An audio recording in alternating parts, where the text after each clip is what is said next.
Today's the 28th of July 2022, and I have been trying to modify this to put it underneath a router table.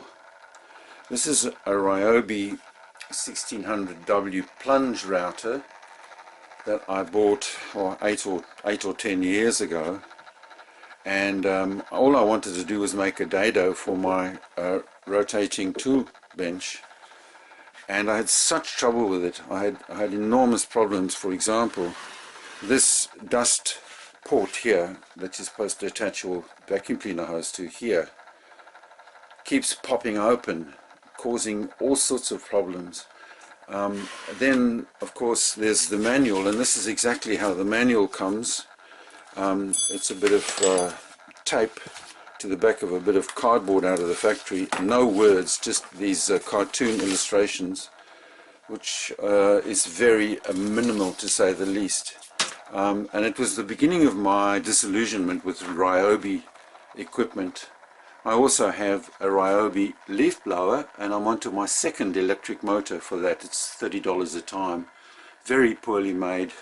When working, work okay. So let me just tell you why I've decided to abandon using this as to mount it underneath a router table. Well, first of all, the access to changing the chuck. You have to probably unscrew this little dust plate here and get in there from underneath. You probably would take off the dust port here. Probably would take this off and make your own port, so that's not a problem. Other problems, for example, would be you operate the power from this handle, the left-hand side handle, and there's a little switch which a little button that you have to push in before you can engage the power. Also here, the speed of the router is determined by a little roll mechanism here with numbers on it. I don't know if you can see that there. But you know, one of the most disappointing things of all is the depth setting of this router. It has a depth stop down here, and supposedly you can change you can change the depth by turning this handle. But look, nothing happens.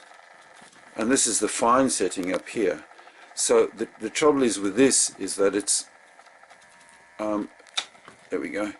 It doesn't engage with the little cog underneath it. Now it does, but it's very poorly made. I don't know if I can get it out of there, but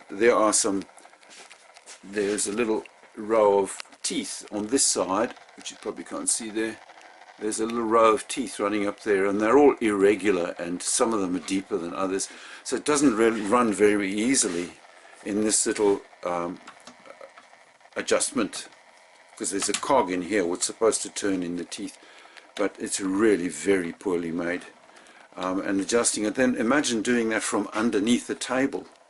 In addition, one would have to push it up. I'm pushing it down now, but you'd have to push it up and then adjust the height and then lock it in position using this lock switch here, which locks the router in the position that you're holding it.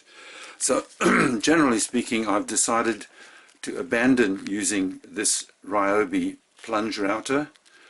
As I've said, I think it's very poorly made and very poorly serviced, and I'm going to put it in this bag with its accessories, which is a little fence thing and odds and ends spare brushes and so forth.